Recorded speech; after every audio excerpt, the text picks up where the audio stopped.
नमस्कार दोस्तों, आपका हमारे YouTube चैनल पर स्वागत है।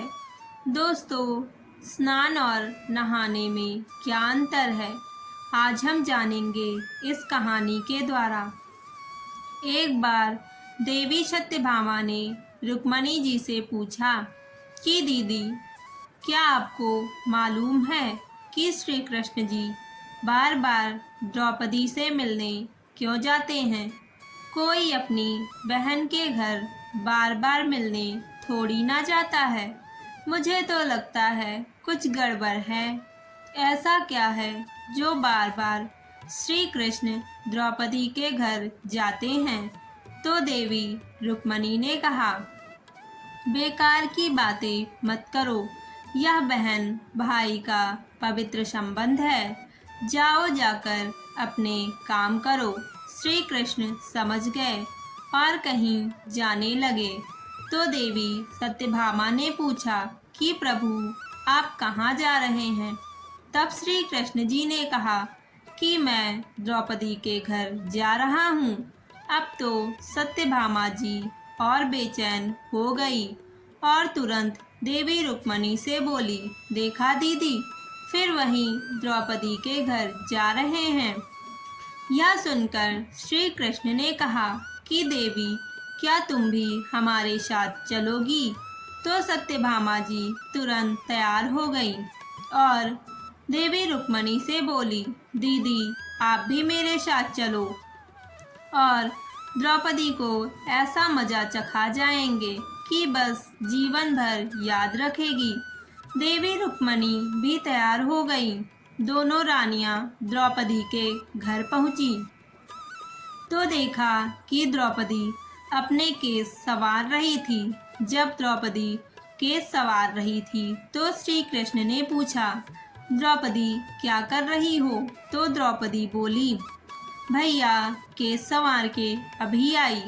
तो श्री कृष्ण जी बोले, तुम क्यों केस संवार रही हो? तुम्हारी तो दो दो भाभियां आई हैं, या तुम्हारे केस संवारे? फिर श्री कृष्ण ने देवी सत्यभामा से कहा, तुम जाओ और द्रौपदी के सिर में तेल लगाओ। और देवी रुक्मणी, तुम जाकर द्रौपदी की चोटी करो। सत्यभामा जी ने रुक्मणी जी से कहा, बड़ा अच्छा मौका मिला है। ऐसा तेल लगाऊंगी कि इसकी खोपड़ी के एक एक बाल को तोड़ के रख दूंगी। और जैसे ही सत्यभामा जी ने सिर में तेल लगाना शुरू किया और एक बाल को तोड़ा तो बाल तोड़ते ही आवाज आई, हे कृष्ण। फिर जब दूसरा बाल तोड़ा फिर आवाज आई, हे कृष्ण। फिर जब तीसरा बाल तोड़ा फिर से आवाज आई, हे कृष्ण। सत्यभामा जी को समझ नहीं आया और देवी रुक्मणी से पूछा, दीदी, आखिर ऐसी क्या बात है? द्रौपदी के सिर से जो भी बाल तोड़ती हूँ तो कृष्ण का नाम निकल कर आता है। रुक्मणी जी बोली, मैं तो नहीं जानती। पीछे से श्री कृष्ण जी बोले, देवी सत्यभामा, तुम देवी रुक्मणी से पूछ रही थी कि मैं दौड़ दौड़ कर इस द्रौपदी के घर क्यों जाता हूँ? क्योंकि पूरे भूमंडल पर, पूरी पृथ्वी पर कोई संत, कोई साधु, कोई सन्यासी, कोई साधक, कोई भी उपासक ऐसा नहीं हुआ जिसने एक दिन में 3.5 करोड़ बार मेरा नाम लिया हो। यह केवल ऐसी हैं जो एक दिन में 3.5 करोड़ बार मेरा नाम लेती हैं। यह प्रतिदिन स्नान करती हैं और हर बार स्नान के साथ मेरा नाम लेती हैं। इसलिए उसके हर रोम रोम में मैं हूँ और इसलिए मैं रोज उसके पास जाता हूँ।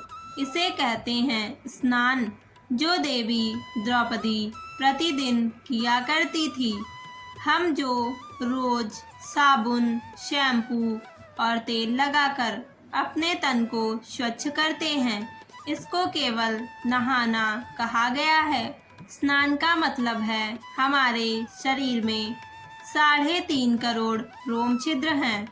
जब नारायण से पूछा गया यह 3.5 करोड़ रोम छिद्र क्यों दिए गए हैं, तो नारायण ने कहा जब मनुष्य 3.5 करोड़ बार भगवान का नाम लेता है तब जीवन में एक बार उसका स्नान हो पाता है। इसे कहते हैं स्नान, जो केवल द्रौपदी जी ने किया है। दोस्तों, आशा करती हूँ आपको मेरी यह कहानी अच्छी लगी होगी।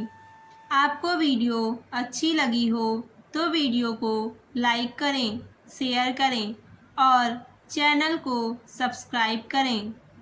मिलते हैं नेक्स्ट वीडियो में। तब तक के लिए जय श्री राधे कृष्ण, जय श्री राम।